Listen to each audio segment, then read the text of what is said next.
Hey everyone, Kevin here, and welcome back to my channel.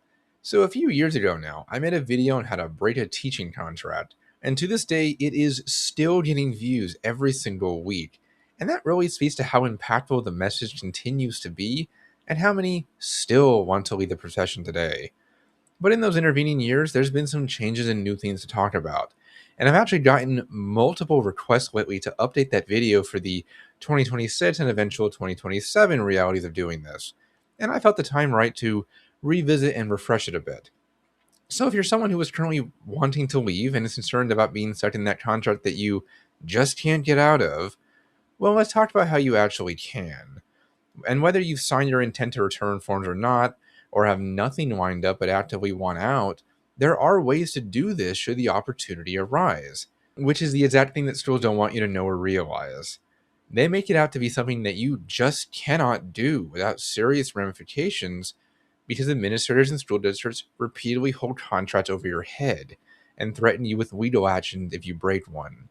Which is why most people look at this entire conversation as taboo to even have, and of course, yeah, sure, the ideal would be for you to finish out your contract to avoid any of the pitfalls or repercussions you might face as a result of doing this.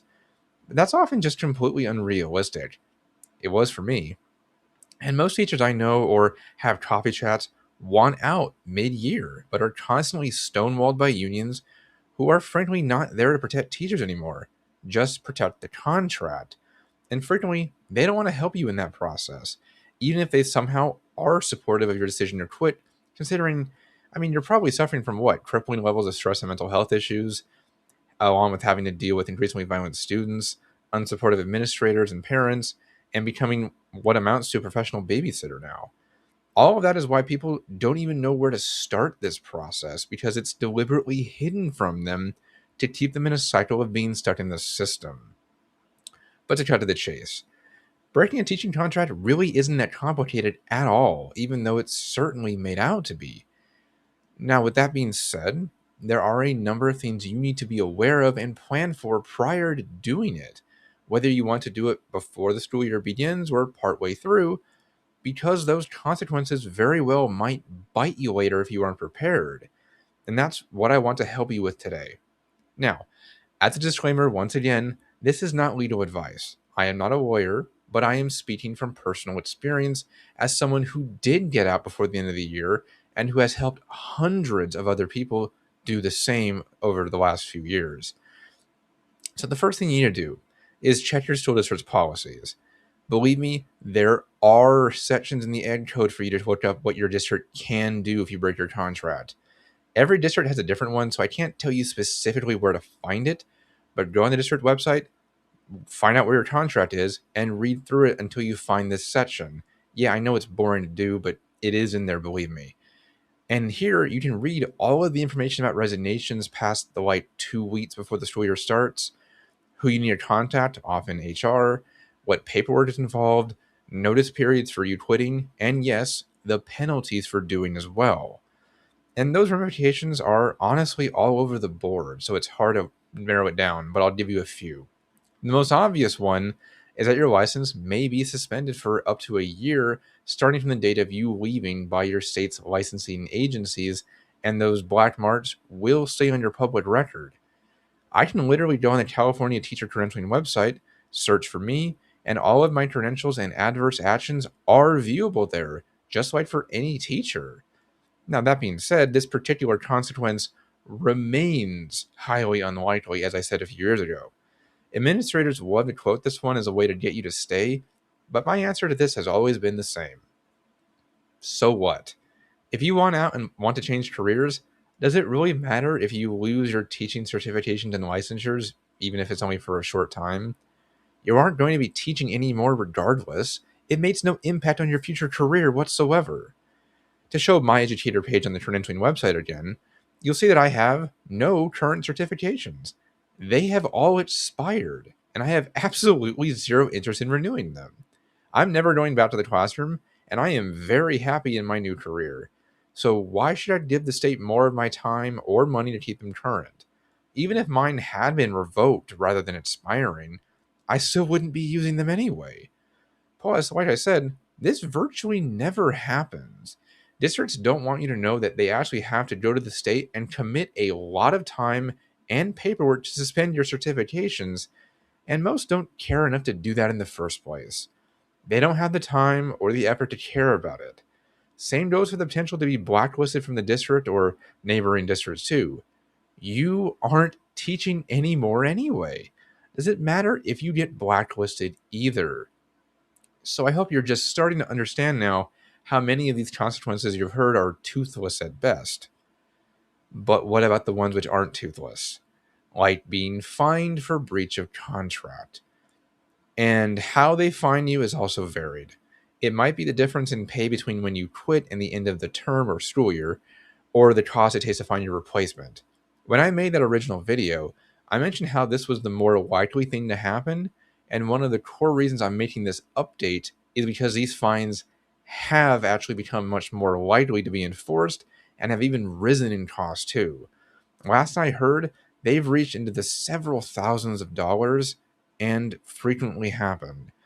Again, those costs will vary, but be prepared to fork over some amount of money if you just up and leave mid year, especially considering that it is seen as job abandonment, which might make it very difficult to collect unemployment after you leave until you find a new role at least. However, not to repeat myself, but if you really want out that bad, does a fine really matter all that much? So just keep that as food for thought. Another important thing to note is that you may have to prepare something for the person who covers your class after you leave, since most teachers nowadays are very underqualified due to how the necessary certifications and exams have been slashed to allow subpar educators into the classroom to fill teacher vacancies that have followed all of us quitting since 2020. I was actually instructed to do this by my last principal when I left. Her last words to me were literally, and I quote, "leave lesson plans." Now, I didn't do that, but you may be given that instruction and might not be able to leave until you provide whatever it is they asked for. I was just able to ignore it, thankfully, but not everyone will be able to. Which ultimately leads to the loophole section of this video on how to break your contract without actually breaking it. I'll just start with what I did. I was so burned out and suffering from crippling depression that my doctor wrote me out on a stress leave for the remainder of the school year. So, because I was on medical leave, I was still getting paid until my contract ended, since I was still officially employed, albeit I was being paid at a reduced rate because I was essentially paying for a sub out of my own paycheck and pocket after my days off expired. It also is possible that for you to take FMLA if you have a medical problem or have someone you need to take care of, but you might be again liable to pay back the money from the rest of your contract that you technically didn't finish. And I have heard some people needing to get lawyers to pursue this route, so it isn't necessarily the most practical one either, just keep it in mind. These are called the good cause types ways to get out.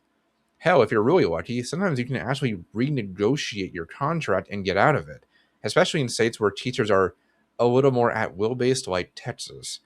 Again, you can ask, and they might work around you and the issue until they find a replacement, but don't rely on that solution. But it is possible. And whatever course you take to break your contract, for the love of God, document everything, please. You're a teacher, and you know you should do this with students to save yourself anyway from parents and lawsuits, and this is no different. Make sure all your email correspondence is saved on your own computer and that everyone has been clearly communicated with on when you intend to leave. So, as you can see, there are potential options to keep in mind and repercussions to plan for. It's not a hard process, but it's an involved one that requires you to cover your bases and be prepared for the fallout if those consequences crop up. Oh, and one last thing to note if you're still on the fence: you don't have to have something lined up when you leave. Most people don't. But I recommend that you at least try to have something lined up, or at least have enough money saved in case you're looking for a job for a while or need to fund your upskilling.